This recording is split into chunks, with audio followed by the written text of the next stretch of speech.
Shalom, bracha, bonsoir à vous tous.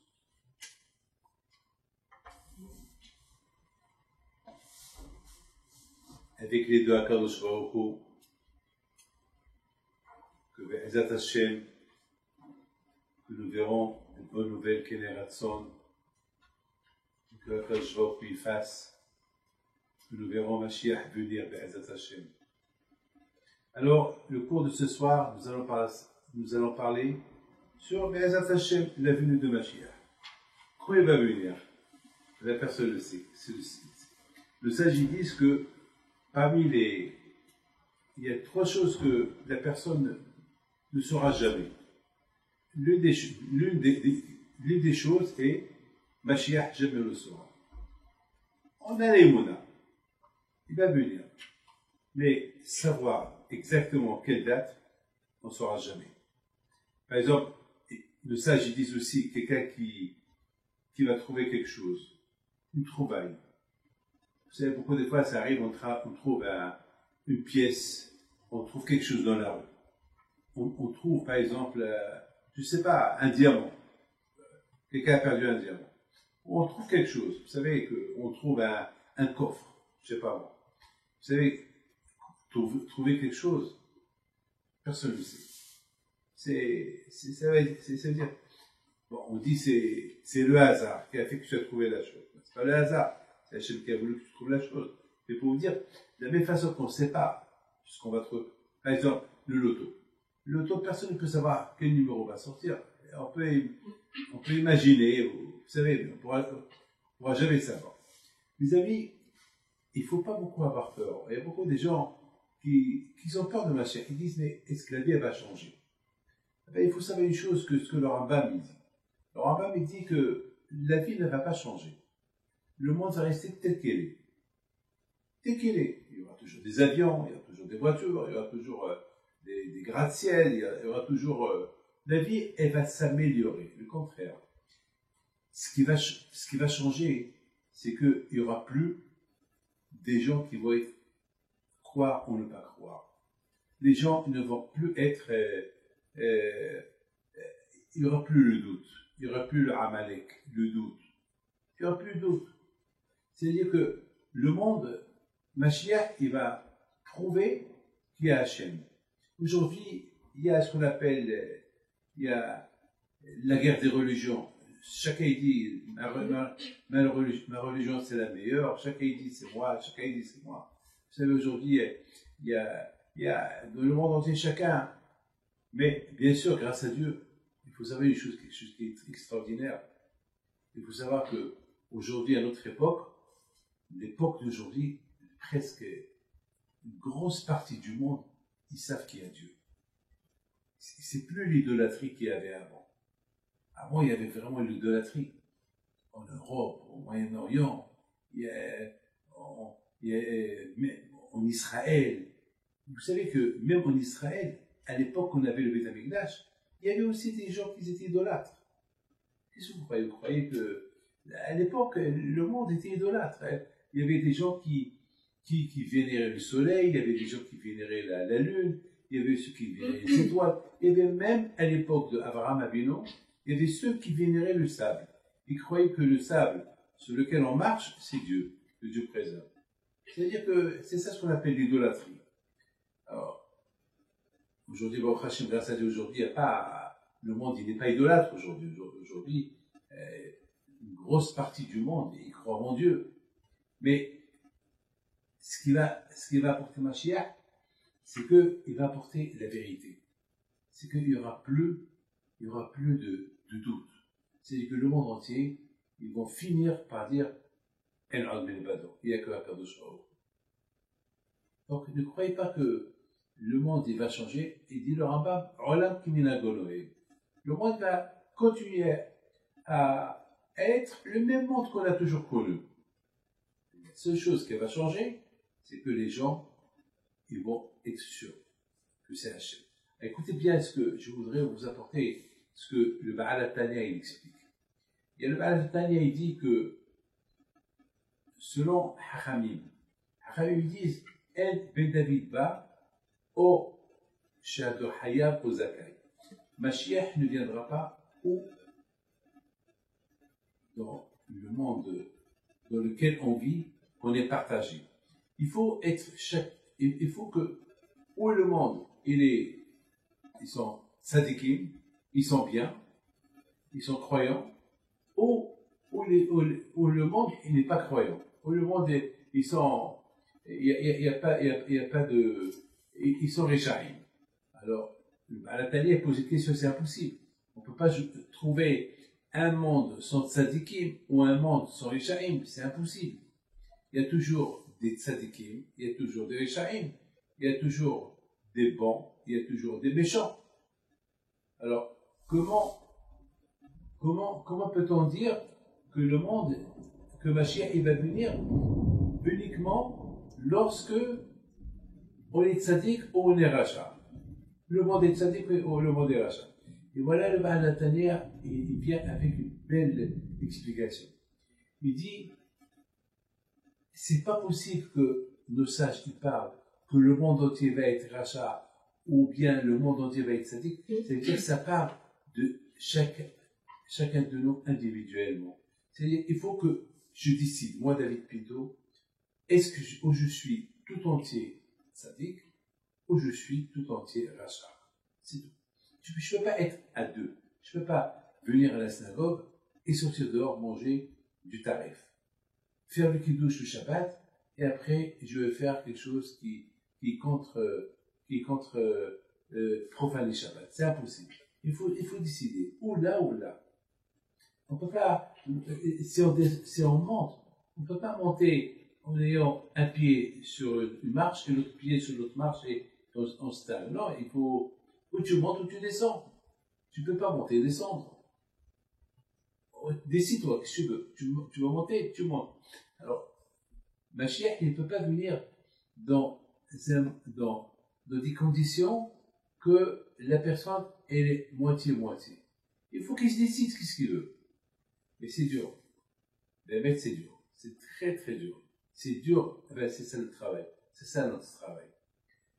Mais vous allez écouter très bien. Si je suis rachat, alors je sais que je suis rachat. Mais être rachat et tzaddik, c'est pas bon. C'est-à-dire, je sais qu'il y a Dieu, et d'autre côté, je fais le contraire. Ça, c'est pas bien. C'est ça, c'est ça le problème. Si tu es tzaddik, tu es tzaddik. Si tu es rachat, tu es rachat. Mais être entre les deux, c'est-à-dire que tu jongles, tu jongles avec le bon Dieu. C'est comme tu l'énerves. Tu dis, voilà, je crois en toi, mais je crois pas en toi. Alors, c'est pas le jeu. Vous savez que, avant que Yaakov Avinu il est mort, il a réuni tous ses enfants. Il leur a dit, venez, je vais vous dire ce qui va se passer à la fin des temps.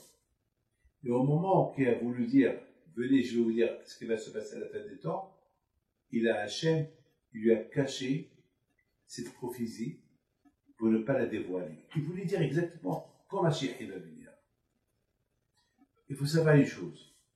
Quelle est la raison pourquoi Yaakov Avinu il voulait dévoiler ce secret au Béni Israël? Parce que avant l'esclavage en Égypte, Yaakov Avinu il avait la peine de voir ses enfants qui vont rester en Égypte pendant 400 ans. Ils vont être esclaves, ils vont souffrir. Et il a voulu leur donner un confort. Il a voulu leur donner un peu de confort, il a voulu les soulager. Comment il a voulu les soulager? En leur disant, voilà, je vais vous dire quand ça va être la fin des temps. Et bien, ça va être Mashiach, et papa. Et là, quand on lui a dit non, ça, c'est secret, ça, c'est top secret. Ça, c'est quelque chose que personne ne peut savoir. Personne ne peut savoir quand Mashiach il peut venir. Une seule chose je peux vous dire, et vous allez écouter maintenant cette histoire que je vais vous raconter.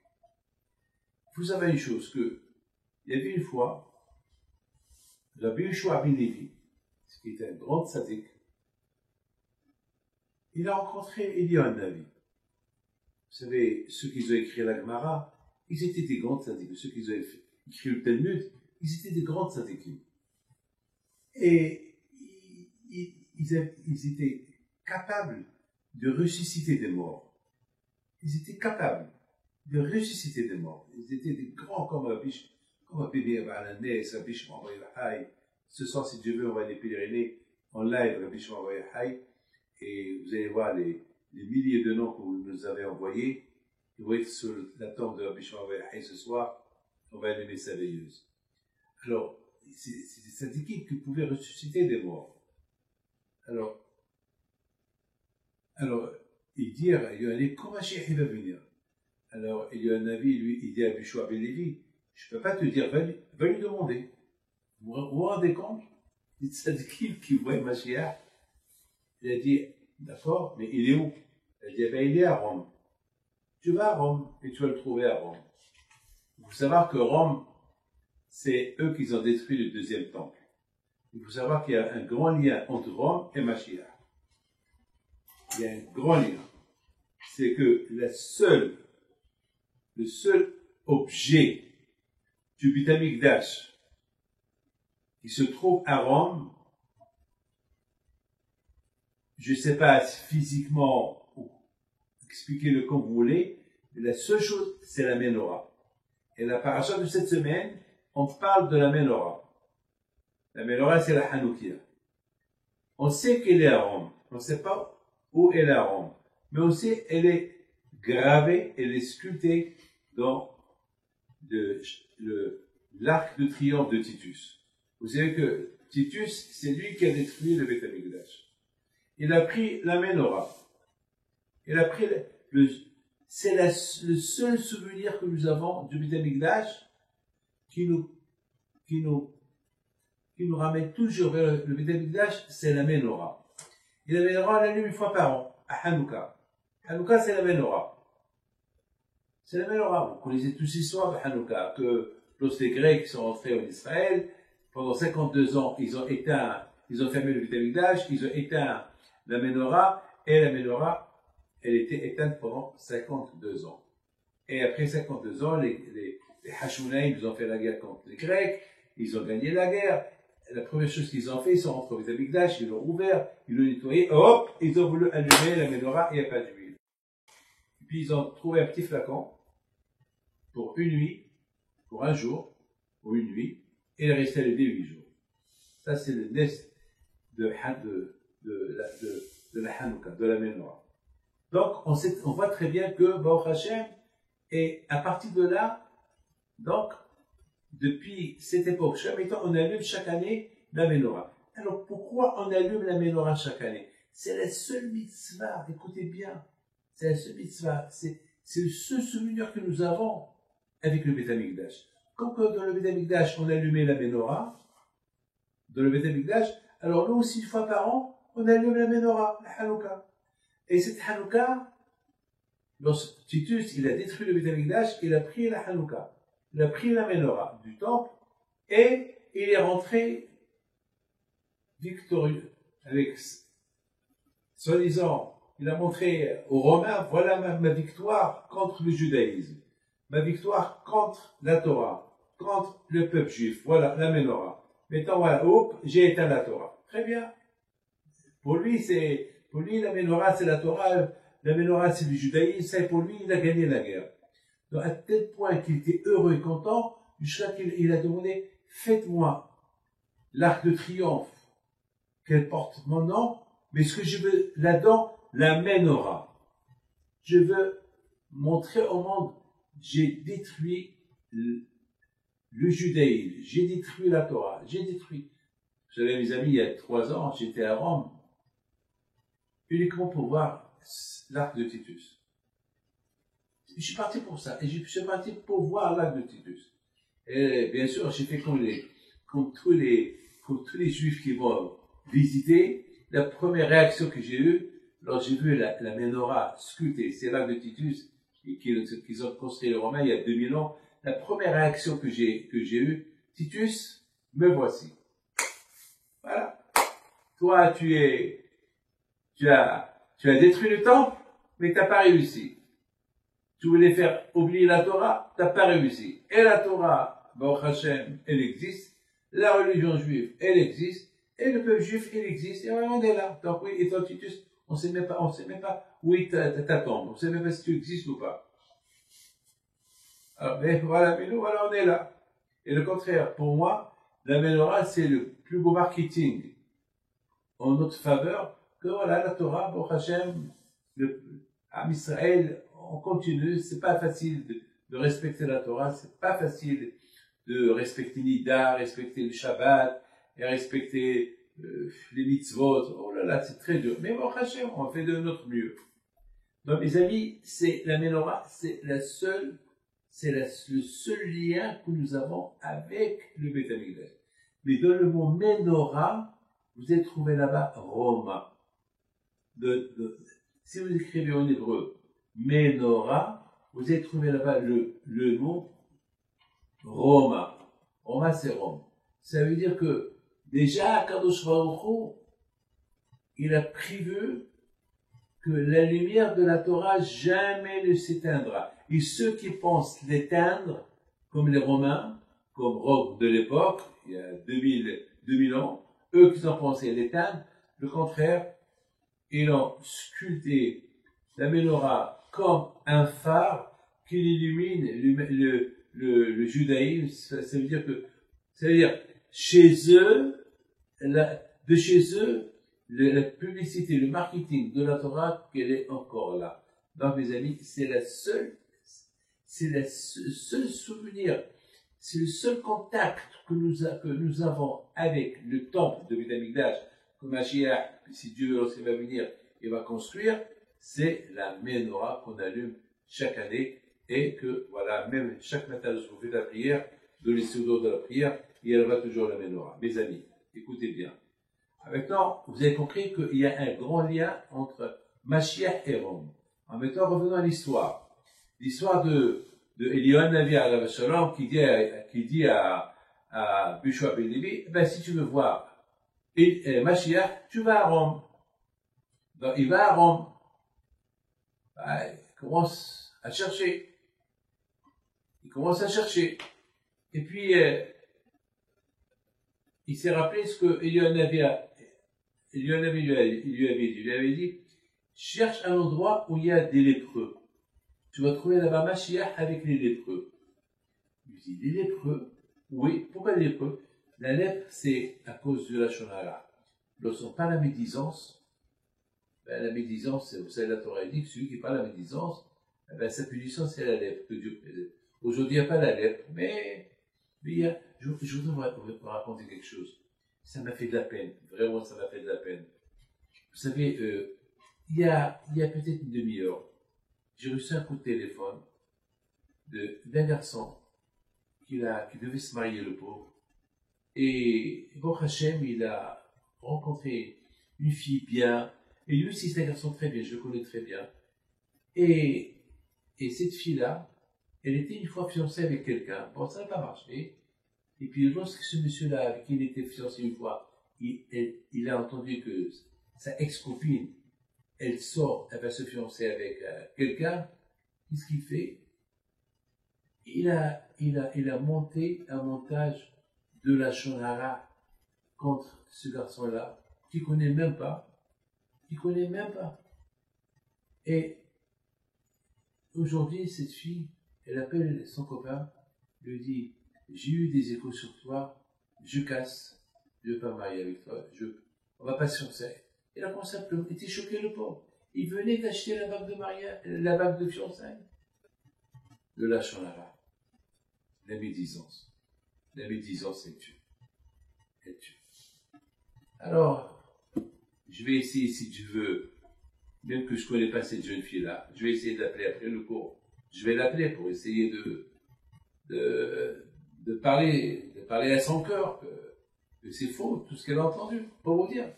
Donc, mes amis, à l'époque, la médisance, celui qui parlait de la médisance, ben, quand je lui envoyer la lèpre. Bon, aujourd'hui, il n'y a pas la lèpre, mais il y a plein de maladies aujourd'hui.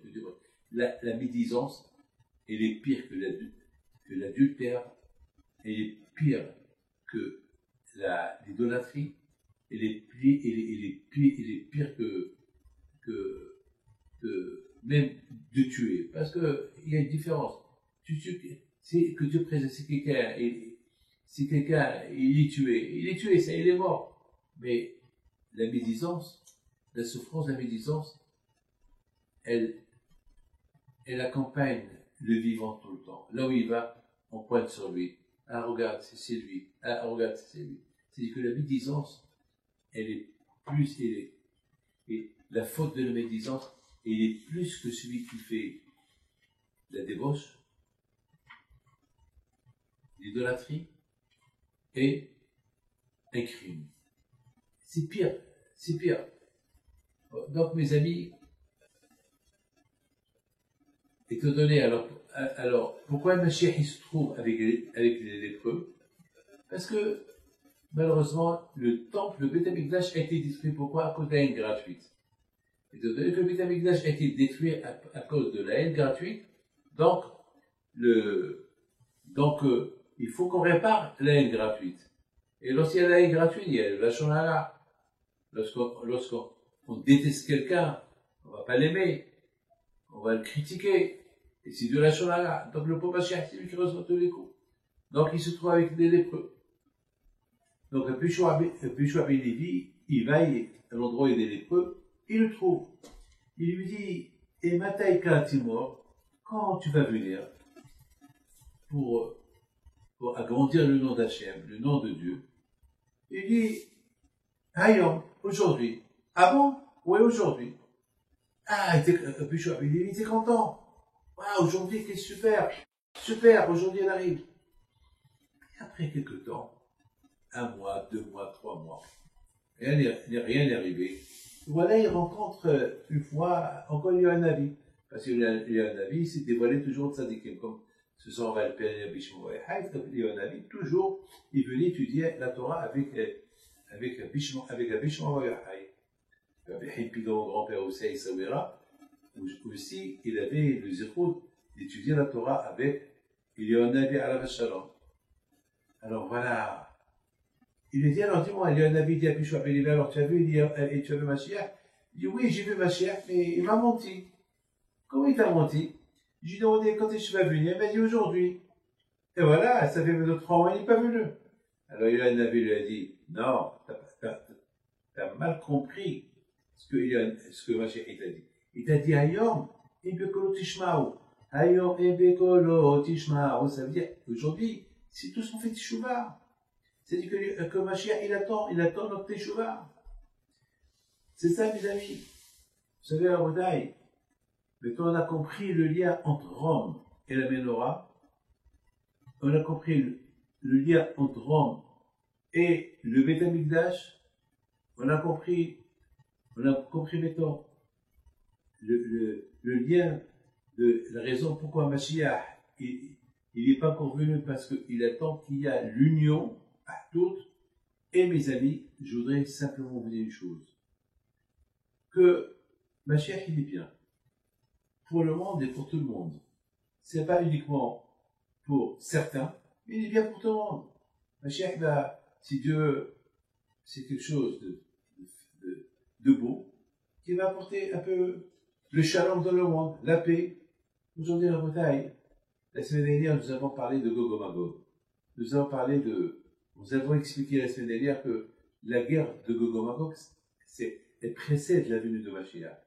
La guerre de Gog et Magog, on l'a expliqué, c'est pas une guerre. Mais aujourd'hui, en fait, vous savez, avec toute cette tension qu'il y a aujourd'hui entre la Russie et l'Ukraine, et l'Europe, et l'Amérique, la Chine, vous savez, c'est presque une guerre mondiale, là, si on ouvre un peu les yeux. C'est presque, vous savez, ça peut aller loin, hein. Vous savez, on ne peut pas le dire. Mais attendez, vous croyez que la Russie, elle va accepter qu'on jette sur elle comment ça s'appelle, des missiles? Ah, vous croyez qu'elle va se taire, la Russie? Elle va se taire vous croyez qu'elle va accepter les Américains, bien sûr que non. Donc, mais malgré tout, moi, je n'ai pas peur. Je sais qu'on ne va pas arriver à ça. Je sais qu'on ne va pas arriver à ça. Vous savez ce qui me fait peur le plus? Ce qui me fait peur le plus, ce qui me fait peur, c'est, non, c'est pas les armes qui me font peur. C'est l'être humain lui-même. De quoi il est capable de faire? C'est tout. Je ne parle pas parce que, je pense que les Russes n'ont aucun intérêt de détruire le monde. Parce que l'Amérique aussi, les Chinois aussi, les Européens aussi. Aucun. Au Moyen-Orient aussi. Je ne vois pas que Dieu préserve qu'il peut y avoir une fin du monde comme ça. Non, sinon, c'est parce que c'est impossible. À part que Hachem ne va pas laisser, Hachem c'est le patron des patrons, c'est lui qui a créé le monde et c'est lui qui va détruire le monde. C'est pas l'être humain qui va détruire le monde. Mais ce qui nous fait peur, c'est la haine gratuite, c'est ça Gog Magog. Gog Magog, c'est certaines personnes qui pensent qu'à eux, qui pensent avaler, dévorer tout le monde et rester eux seuls. C'est ça qui fait peur. C'est ça la guerre de Gog Magog. Ben justement, Mashiach, il ne va pas laisser ces choses-là se faire. Vous savez, tout à l'heure, je vous ai dit que Yaakov Avinu, il a voulu dire quand c'est la fin des temps, mais Akash Baruch Hu, il n'a pas laissé. Et la raison pourquoi il n'a pas laissé, parce que Mashiach, il ne dépend pas du temps. Mashiach, il dépend de nous, de notre comportement. Mashiach, il ne dépend pas du temps. Il n'y a pas c'est pas, voilà, telle date, Mashiach, il va venir.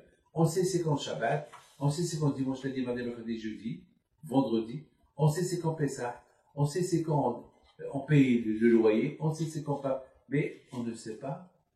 Mashiach, il n'y a pas de quand il va venir. Vous savez, mes amis, de sages, ils disent, voilà, ça fait longtemps qu'on l'attend. Et on a l'espoir qu'il va venir. Et voilà, il n'est pas venu. Alors quoi? Alors, c'est la peine de l'attendre.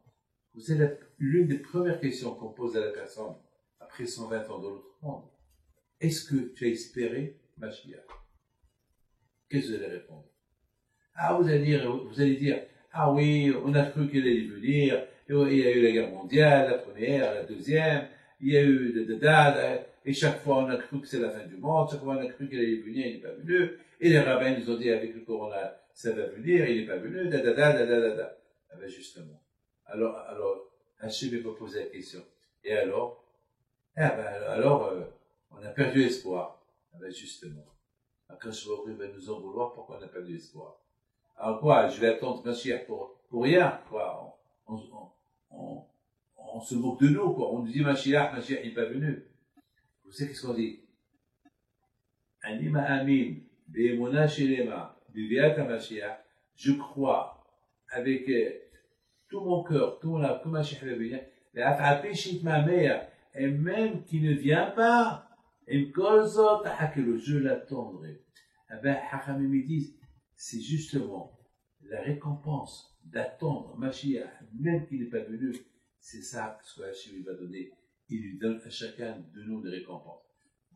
Il nous donne la récompense comme un nez parce qu'il y a la Emouna. Vous savez ce qu'est la Emouna? Je crois en Dieu. Le fait que tu dis, je crois en Dieu, chaque seconde, le bon Dieu te donne une récompense. C'est dur de croire en lui. C'est dur parce qu'on vit dans un monde de tentation. On vit dans un monde dur. On vit dans un monde super matériel. Le matériel,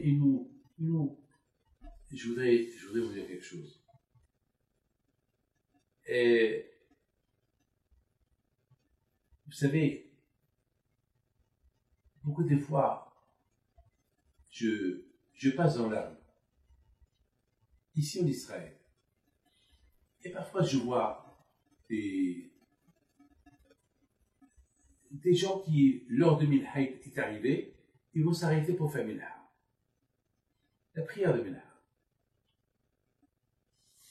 Vous savez, il y avait une belle histoire que je vais vous raconter.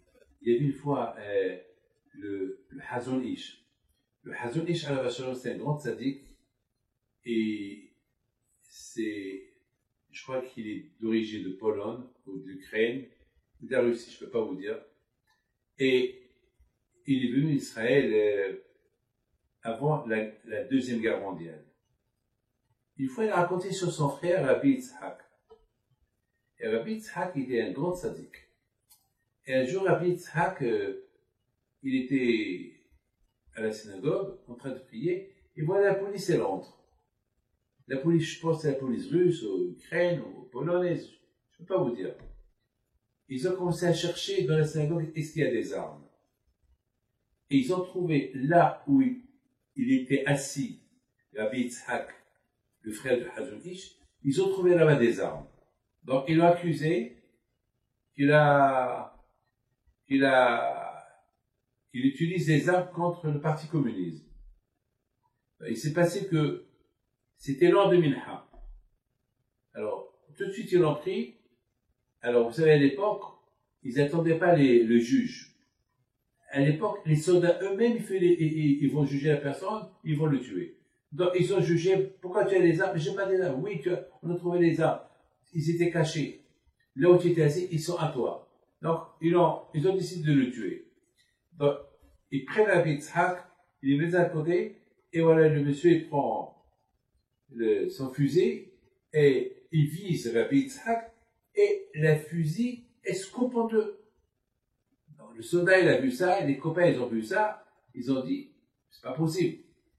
Donc, celui-là, c'est Dieu qui l'a protégé. Alors, du coup, tous ses copains, ils sont venus vers lui. Rabbi Yitzhak, il lui a dit, qu'est-ce que vous faites? Qu'est-ce que vous faites? Allez, vite, vite, vite. Et on a commencé Minha, c'est l'heure de Minha, avant que la Shkia ait terminé. La folie. Au lieu qu'il pense, le miracle qu'il vient d'avoir, mais à quoi il pense à l'heure de la prière. Vous savez, il y a des heures de prière. Il y a des heures de prière. Il y a le matin, l'après-midi, le soir. Vous savez, il y a des heures de prière. Et lui, à quoi il pense? Il pense pas à la vie que Hachem lui a donnée. Il pense à Minha. Ashkia, l'heure de Minha. Les amis, vous avez une chose. À Kadosh Baruch Hu, vous savez, tout à l'heure, il y a un couple qui sont venus me voir tout à l'heure. Et vous savez, aujourd'hui, c'était un jour, j'ai appris plein de choses. Je reçois les gens, j'apprends. Parce que chacun a ses problèmes. Alors, mais l'histoire que je vais raconter, elle est merveilleuse. Ce couple-là qui arrive, et voilà, bien sûr, le mari, il accuse sa femme.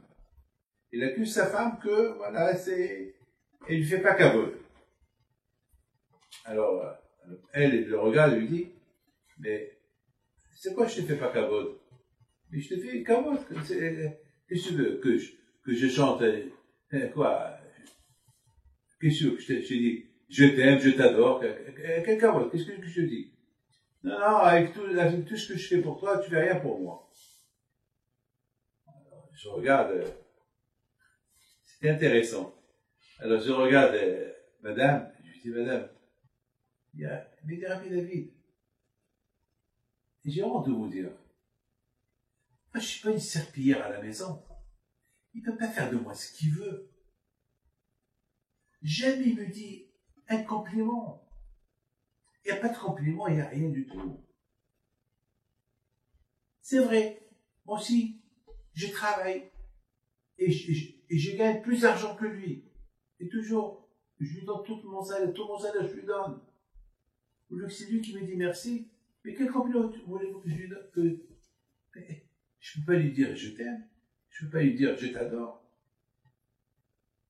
Et si je dois vous dire quelque chose à Rabbi David, jamais j'ai écouté de lui un compliment.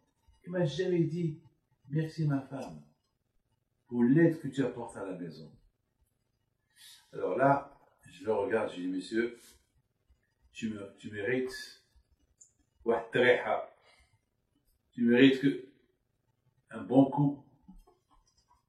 Et vous savez, je lui dis, tu sais mon fils, je te dis quelque chose.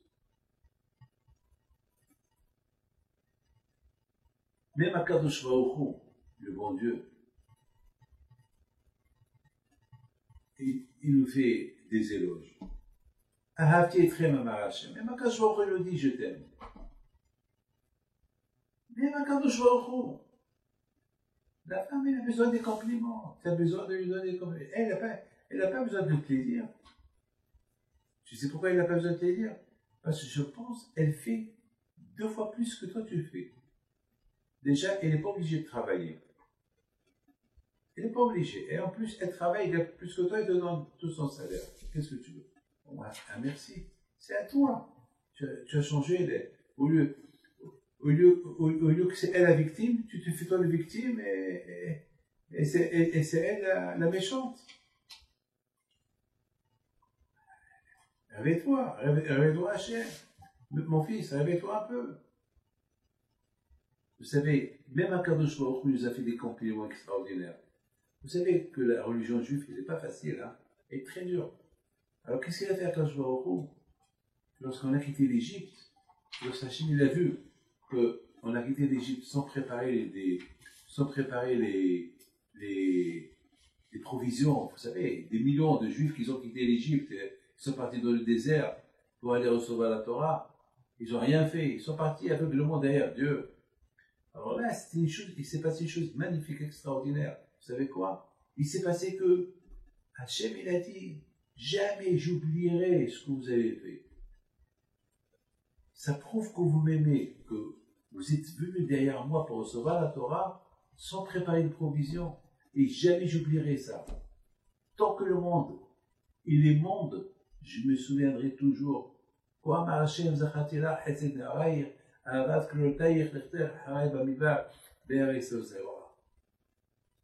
Hachem nous fait des compliments, Hachem. Pourquoi? Parce que, et vous savez, lorsqu'on reçoit des compliments d'Hachem, ça nous renforce. On se renforce. Mes amis, vous savez que Mashiach il s'appelle Shalom. Pourquoi Mashiach il s'appelle Shalom? Parce que Mashiach, il va porter la paix dans le monde. Vous savez que Hachem il s'appelle Shalom. Ça veut dire que Mashiach, il a le nom d'Hachem. Et Hachem il s'appelle Shalom parce qu'on sait Shalom de Morma, parce que c'est lui qui fait l'initiative, c'est lui qui crée la paix entre celui-là et celui-là. C'est la raison pourquoi Hachem il s'appelle Shalom. Il faut savoir une chose, mes amis, que malheureusement, aujourd'hui, chacun peut se poser des questions. Il y a beaucoup de gens qui disent, en arabe, on disait Abiyad de Ihdar, Abiyad de Ma'ihdar. Ça veut dire, heureux ceux qui vont vivre l'époque de Mashiach, et heureux ceux qui ne vont pas vivre l'époque de Mashiach. Pourquoi? Parce que l'époque de Mashiach, elle n'est pas facile, elle est très dure. Vraiment, elle est très très dure l'époque de Mashiach. Regardez ce qui se passe aujourd'hui. Alors, regardez ce qui se passe aujourd'hui. Malheureusement, aujourd'hui, il y a, regardez, les Hachamim disent que Mashiach va venir, on va voir beaucoup des choses qui sont pas plaisantes, des choses qui sont un peu catastrophiques. Par exemple, avant que Mashiach va venir, il n'y aura pas le respect, les gens ne vont pas respecter les vieux, les enfants ne vont pas respecter les parents, il y aura la famine, il y aura beaucoup, la vie va coûter cher. C'est ce qu'on voit aujourd'hui. On va voir la guerre entre la belle-fille et sa belle-mère. Mais c'est des choses que je vous dis, mais c'est ça ce que. On va voir les nations, les guerres entre les nations. Ça, vous savez, c'est pas facile, c'est pas facile. Ne croyez pas que la venue de Mashiach va venir comme ça. Il y aura des. Voilà, on les vit aujourd'hui. On vit aujourd'hui. Il n'y aura plus le respect des rabbins. Les rabbins vont les traiter de tous les noms. Et les gens vont plus se lever devant les vieux. Alors, une fois, je me suis posé une question. Est-ce qu'on a besoin de voir tout ça? Dites-moi. Est-ce qu'on a besoin de voir tout ça avant que Mashiach vienne? Est-ce qu'on a besoin de voir tout ça? Ben justement, Haramim, ils te disent, puisque vous savez, puisqu'on sait qu'il va avoir, le monde il va être pourri avant que Mashiach va venir. Donc, il faut tout faire pour ne pas être. C'est comme un avertissement. C'est comme par exemple, vous conduisez une voiture et on vous montre des pierres. On vous montre que si vous allez tout droit, il y a des rochers qui tombent, il y a des pierres qui tombent. Alors, faites attention. Alors, qu'est-ce qu'il faut faire? Il faut tout faire pour éviter. Alors c'est la raison que la Torah, Harami, ils nous avertissent avant que Mashiach va venir, voilà ce qui va arriver. Alors, puisque toutes ces mauvaises choses vont arriver, alors il faut les éviter. Il faut les éviter. C'est quelque chose que chacun de nous, il doit. Vous savez, j'étais dans un avion et là j'arrête. Et puis c'est une très belle histoire que je vais vous raconter. Et après on va passer sur la vision de High. Et voilà, il s'est passé que c'est une belle histoire. Je l'ai déjà racontée plusieurs fois, mais je la raconte encore parce que je l'aime, je l'adore. Je devais aller en Guadeloupe. Et voilà, j'étais au fond d'avion. Au fond de l'avion. Il y avait le monsieur qui m'accompagnait avec moi. C'était les vacances. Il y avait un monde fou dans l'avion. Vous savez, il n'y avait que des jeunes, ça criait. J'ai regretté pourquoi j'ai pris cet avion-là. Je me suis dit, il fallait que je prenne business class, même si ça coûte cher. Mais là, comment je vais faire 8 heures de vol comme ça? Comment? Et ça crie, c'est des jeunes, c'est des jeunes, des vacances, des filles, garçons mélangés, des petits enfants. Qu'est-ce que je vais faire? Et à un moment donné, il y avait un jeune qui me regardait. Et avec ma tête, je lui ai fait. Avec ma tête, alors, il m'a regardé, il a eu un peu peur.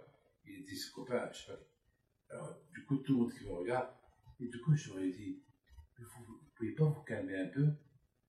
Alors, bien sûr, ils ont éclaté de rire. Et je leur ai dit, mais vous n'avez pas peur que l'avion tombe? J'ai cru que ça allait leur faire peur. Moi-même, c'est quelque chose que j'ai pas le droit de dire dans l'avion. Là, on dit, il faut jamais ouvrir la bouche au Satan. Moi-même, mais je l'ai dit. Alors, l'avion il tombe, on a un bon pilote. Il y a un bon pilote. Ouais, mais vous savez, hein, on est dans les airs, hein. L'avion, il peut flotter, il peut tomber. Ah, ils ont commencé à rigoler, et ça a devenu encore plus, et chaque fois ils me regardaient, ouais, ils ont commencé à chanter l'avion qui va tomber. Et soudainement, il s'est passé quelque chose. L'avion, il a commencé à bouger. Des trous d'air, et voilà, le capitaine, il dit, bon, c'est bizarre, on devait pas traverser ces nuages, et voilà, bon, s'il vous plaît, asseyez-vous, et mettez les ceintures. Donc, tout le monde qui me regarde. Alors là, vous dirait que je suis devenu maintenant le pilote. Alors, je leur ai dit, alors calmez-vous. Je vous ai dit, allez, je vais prier. Alors, je crois que c'est la première fois de leur vie, ils ont entendu le mot prier, je vais prier. Et les mecs, l'avion, il bougeait. Alors, tout le monde qui me regarde. Il y a un jeune de 15 ans, il me dit, quoi, l'avion va tomber? Je dis, je sais pas moi. Je sais pas. Bon, il faut être calme. 8 heures de vol, il faut être calme. Bon, oui, alors, vous pensez. Et du coup, je suis devenu le rabbin de tous ces jeunes-là. Et tous ces jeunes-là, ils ne sont pas juifs, hein, je vous le dis. Mais du coup, ils ont eu la superstition, ils se sont réveillés. Bon, grâce à Dieu, quelques temps plus tard, bon, ça s'est calmé. Et eux, tout de suite, allez, en avant encore, allez, ça redémarre. Encore, ils ont commencé à aller bêtises. Et encore une fois, je regarde mon ami, celui que chaque fois me regarde, je le regarde. Et encore, je regarde, je lui dis, j'ai fait un signe avec mes mains, c'est très dangereux. L'avion, il peut tomber. Alors encore, ils se sont éclatés de rire. Ils ont compris que je suis un rigolo. J'ai dit à Hachem, tu peux recommencer encore,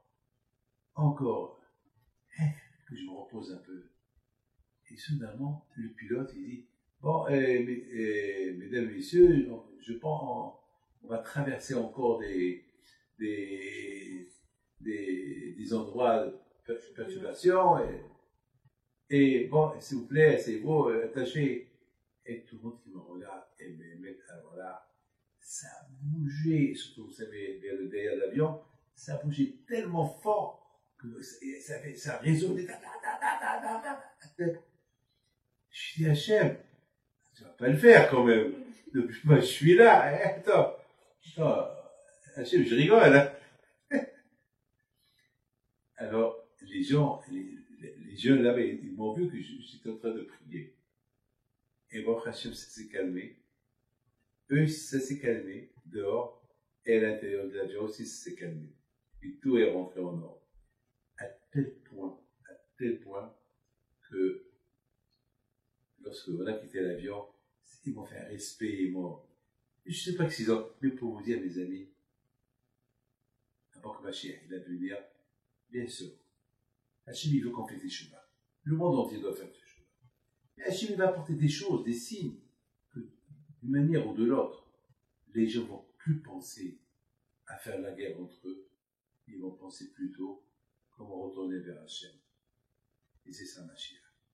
Que le bon Dieu protège, il vous donne la santé et la joie. Et si Dieu veut, ben, Hachem, qu'on verra Mashiach tous arriver. Maintenant, on va aller en direct chez Rabbi Shimon Bar Yochai, notre tzaddik, Alav Shalom, et nous allons prier là-bas. Vous êtes en direct chez Rabbi Shimon Bar Yochai, que son zéroud soit avec vous. Vous savez que Rabbi Shimon Bar Yochai, Alav Shalom, c'est le Zohar. Voilà, le monsieur qui nous attend chaque année, chaque fois, il est là. Alors, on est toujours au sous-sol, le voilà. C'est le sous-sol. C'est là où Rabbi Shimon Bar Yochai, vraiment, il est enterré. Parce que en haut, vous voyez que la tombe. Mais la tombe, c'est pas là-bas qu'il est enterré. Là, il est enterré à peu près 10 mètres plus bas. Donc, c'est ici. C'est là où Arizal Akadosh venait. C'est là où tous les tzadikim y viennent prier. C'est dans cet endroit-là, il vient prier. Il va ouvrir. Et n'oubliez pas que mardi prochain, si Dieu veut, le soir, je vais aller pèleriner. Et Be'ez Hashem, je vais prier pour vous. Et Be'ez Hashem, mardi soir, on a organisé un petit groupe pour voyager chez Rabbi Yebané, c'est Rabbi Shimon. Voilà tous les milliers de noms qui sont là. Voilà, comme je vous ai promis la semaine dernière.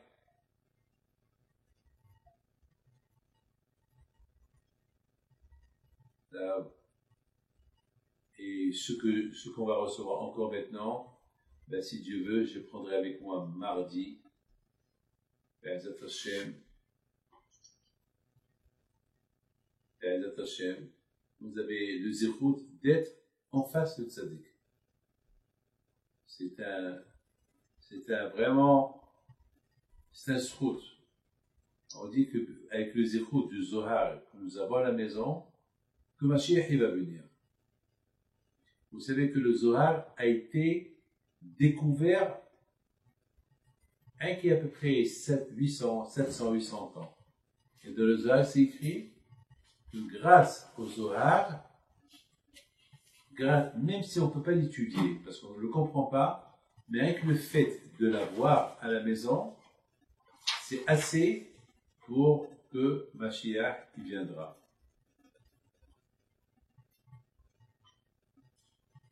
Alors voilà, priez. Chez la malote, il s'aïne l'arim, il voit les moines, c'est chauvari, c'était longtemps. Il dit la nuit change d'Israël, on est chouette, on est satanique, il vient là. Yom HaMashiach, Shakek, Avelel, Adonai, Shcham, Koresh, Mondash, Adonai.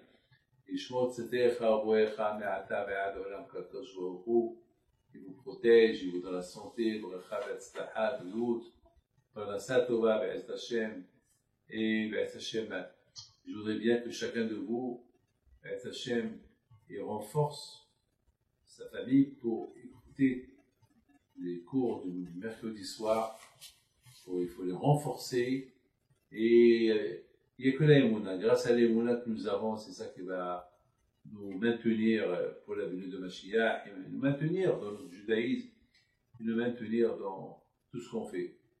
Et n'oubliez pas une chose, que à partir de maintenant, si Dieu, chaque mercredi soir, on ne va pas vous dire où on va aller pèleriner, donc chaque mercredi, ça sera un tzaddik sans qu'on vous avertisse quel tzaddik on va être, chez qui on va être.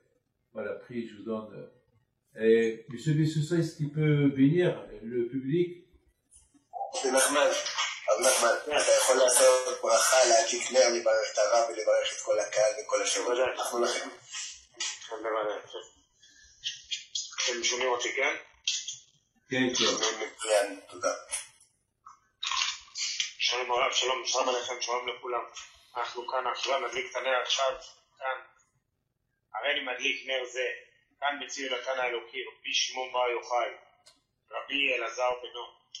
בזכות והצלחת הרב דוד חנניה פינטו וכל חברי השיעור, כולם, כל אחד בכלל, בפרט, כל אחד, כל מה שצריך, וכל התלמידים הצדיקים, כל הצדיקים היקרים שנמצאים איתנו, שמחוברים איתנו בפרט, וכל עם ישראל בכלל, בזכות התנא האלוקי, רבי שמעון בר יוחאי, בזכות רבי אלעזר בנו, שהקדוש ברוך הוא ישלח לכל אחד הישועה שלו, כל מה שצריך לו, ברוחניות ובגשמיות, בריאות, שמחה וישועה, מזל ופרנסה.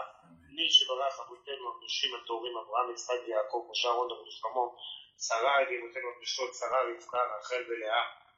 הוא יברך את מורנו רבי דוד חנניה פינטו, ואת כל חברי השיעור, ואת כל המחל, כל מי שמצטרף, בעבור שמתפללים בעבורם, כאן בציון התנא האלוקי, רבי שמעון בר יוחאי. ישלח להם הקדוש ברוך הוא, שיברך אותם הקדוש ברוך הוא בברכת הכהנים, שנאמר בשמחה אלוהים כאפרים וכי מנשה. יברכך אדוני וישמרך, יאר אדוני פניו אליך ויחונך, יישא אדוני פניו אליך וישם לך שלום. ישמור אתכם הקדוש ברוך הוא בעזרת השם בזכות הצדיק. אתם שלום, ביתכם שלום, וכל אשר לכם שלום. ישפיע עליכם הקדוש ברוך הוא שפע גדול, ישועות, ברכות, שמחה ומזל. ישמור את כולם הקדוש ברוך הוא מכל צרה וצוקה וכל נגע ומחלה. וייתן לכולם שמחה, אמונה ותקווה וישועה, בזכות כל הצדיקים, בפרט בזכות התנא האלוקי, רבי שמעון בר יוחאי, בזכות רבי אלעזר בנו, שם והגלה ובזמן קריב, וכן יהי רצון ונאמר. Amen. Tודה רבה. Alors mes amis, voilà, il vous a béni sur la tombe du tzaddik. Que je vous protège, je vous donne la santé, bracha v'atzlaha, et Bisrut Rabbi Pinto soit avec vous. Amen. Merci bien. À très bientôt.